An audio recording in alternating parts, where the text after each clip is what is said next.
Good morning and welcome to First Edition, the online ministry of First Community Church. My name is Glenn Miles. I'm the senior minister here in this amazing congregation, and we are thrilled that you have joined us on this day for worship. We want you to know, no matter who you are, where you're from, what you believe or don't believe, you are welcomed and accepted as you are in this place. We've put a QR code up on the screen for you. We would love for you to capture that code, click on the link, and let us know of your attendance, any prayer concerns you have, and you can even give for the offering if you choose to do so in this way.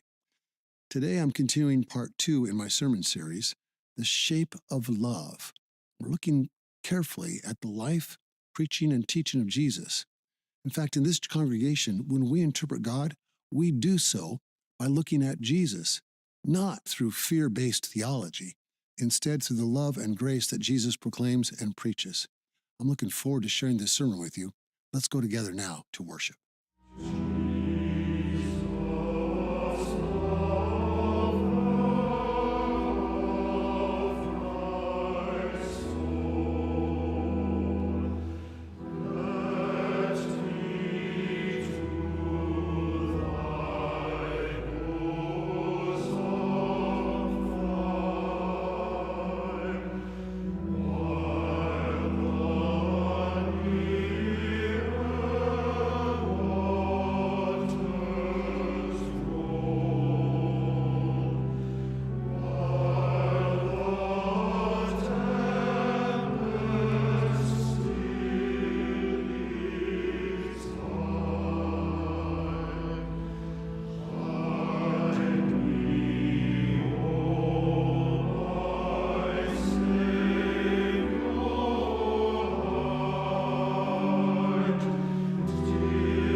A few weeks ago, we had a new member Sunday here at First Community Church.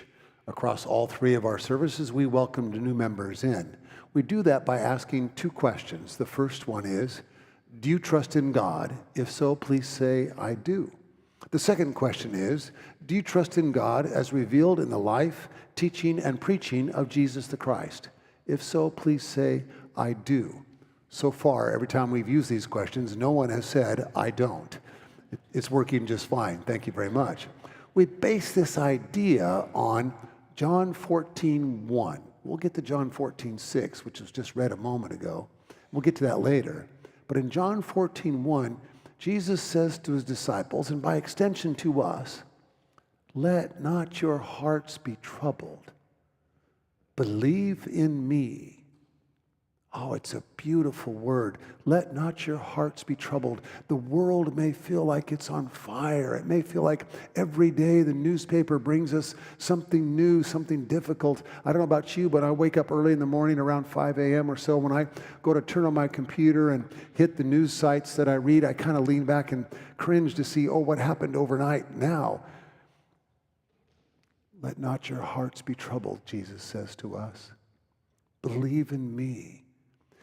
Now, some folks, especially in the United States of America, in the church in the USA, have seen that word believe, and they think that it means a list of intellectual statements about who Jesus is. I believe Jesus is this and this and this and this and this.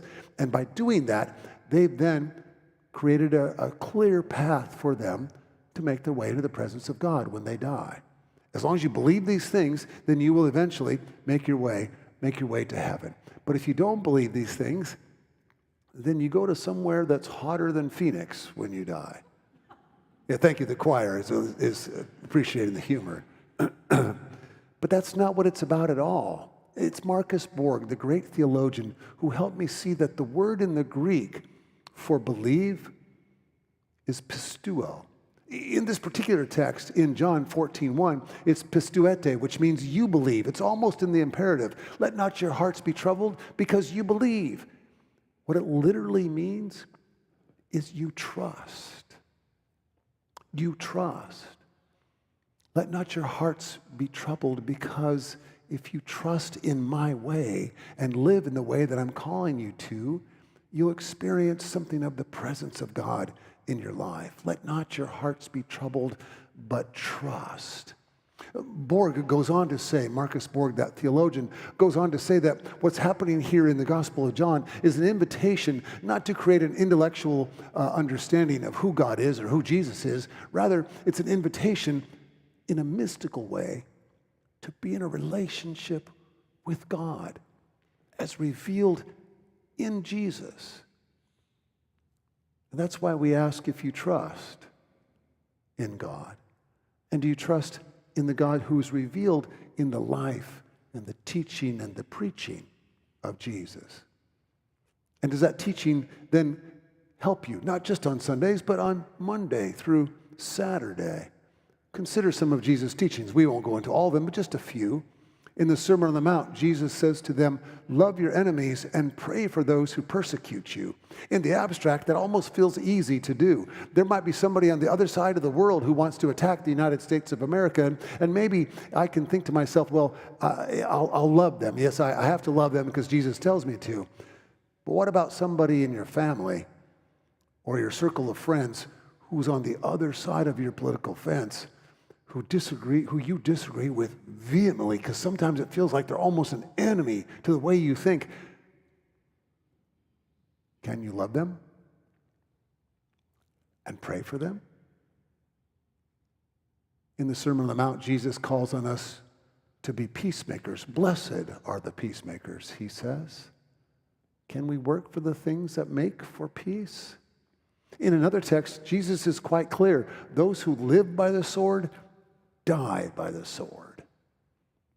He's calling for the end of the myth of redemptive violence, that somehow if we can just get enough violence at work in the world, we can kill off all the people that are causing our problems. Jesus is saying, take that sword and bury it in the ground, because if you live by the sword, you'll die by the sword. And then there's another teaching where maybe this is the most difficult. Jesus says, take up your cross and follow me. Do you hear what he's saying? What is the cross? We think of it as a beautiful adornment for a sanctuary or a little bit of jewelry to wear around our neck. The understanding of the cross in Jesus' day is one we ought to continue to remember on this day. It's an instrument of death. Jesus is saying, take up your death and follow. I don't know how to tell you this. I'm just going to be blunt. We're all going to die. I mean, I'm not making this up. You can check with your doctor.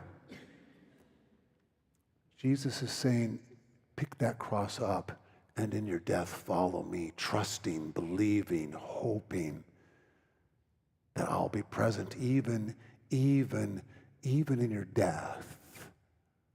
Oh, that's a serious call, a difficult one. Now, I know the way some people deal with it is in a sort of a lighthearted way. You know, someone will say, well, I guess my cross to bear is my father-in-law. Boy, oh boy, every time we get together for dinner on a Sunday night, he has to bring up politics. The next thing you know, we're arguing and yelling at each other, and oh, that's my cross to bear. Or somebody will say, oh, my mother-in-law, she's my cross to bear. I can never live up to what she thinks I ought to be for her daughter or her son, who's so wonderful and so amazing. That she's my cross to bear. Or somebody will say, you know, they've got this other obnoxious member of my family that's so difficult to deal with, and that's my cross to bear. And by the way, some people have said to me, you know, we don't really have anybody obnoxious in our family. If you're saying that,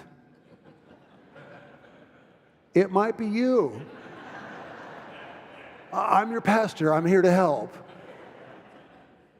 Or I've heard some people say, and I've even said this myself, you know, my baldness, that's my cross to bear. There's a few perfect heads. I see the bald ones that are out here today. That's my cross to bear. Well, actually, no, not anymore. I save a lot of money on haircuts, and when I wake up in the morning and look in the mirror, my hair is perfect. Thank you very much.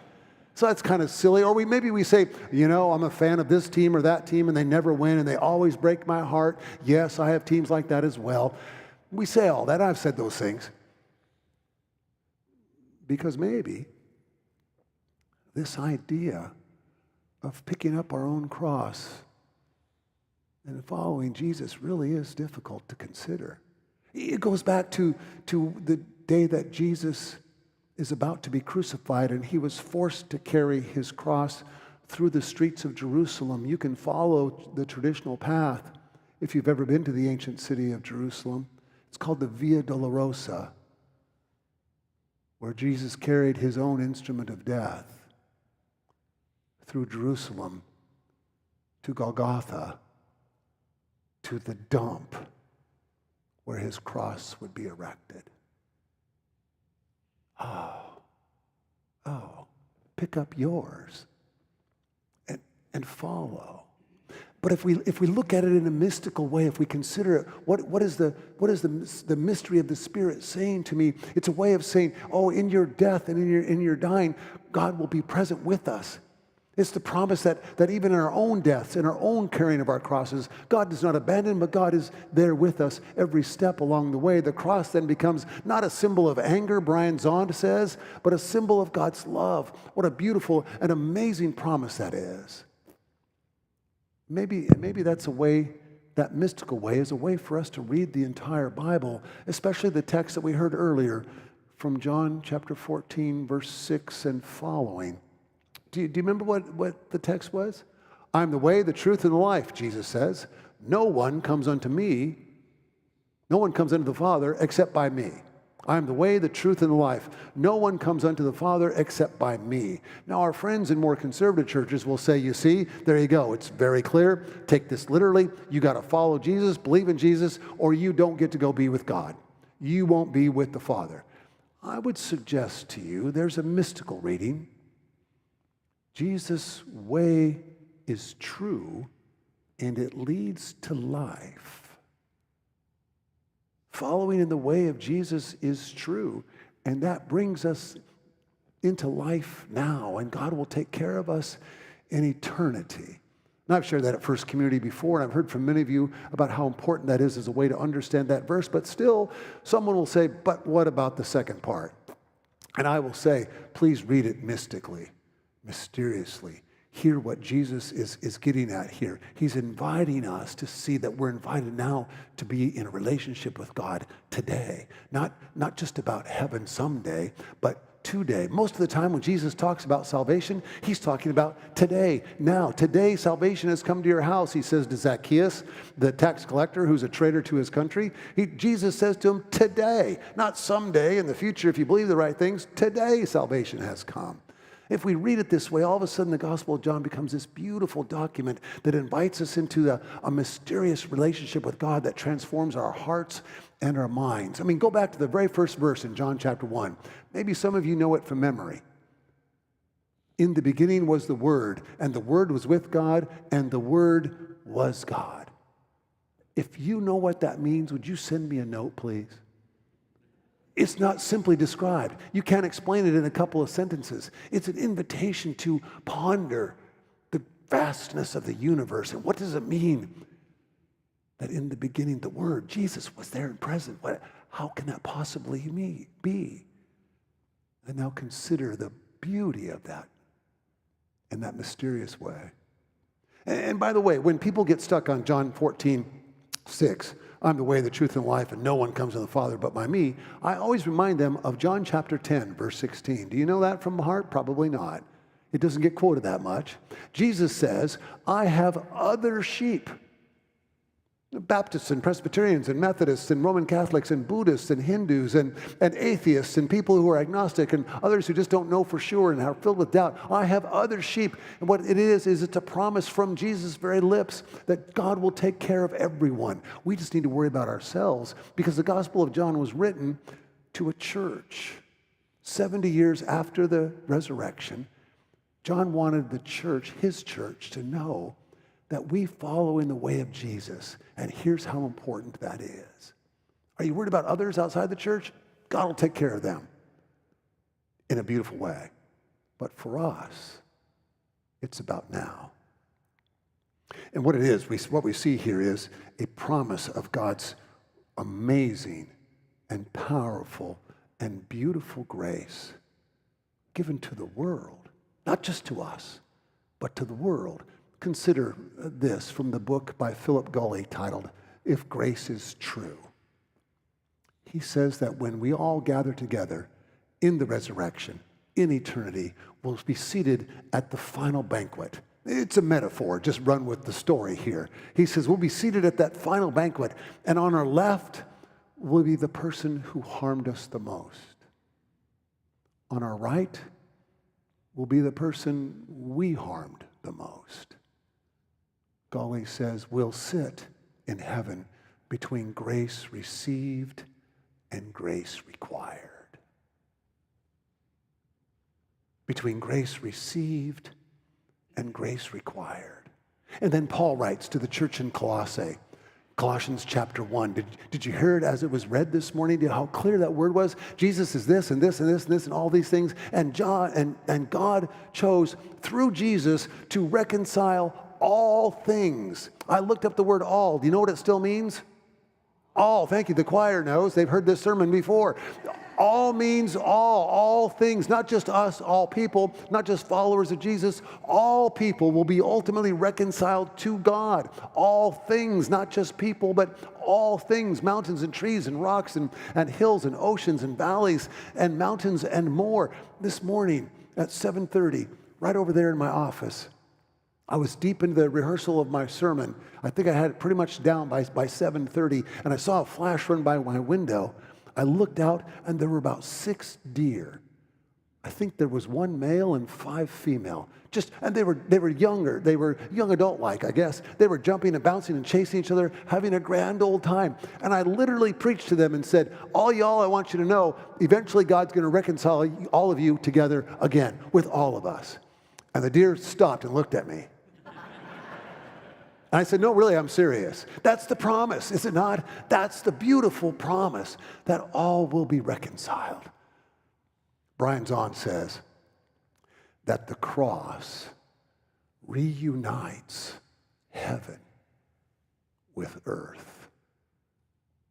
One of my favorite preachers, George Ross, who preached for many years in Akron, Ohio. He's in the resurrection now, but he used to say that the cross is a fulcrum that is strong enough to lift us out of whatever pain and sorrow, fear and worry, anxiety and upset we're experiencing, to set us free for life today,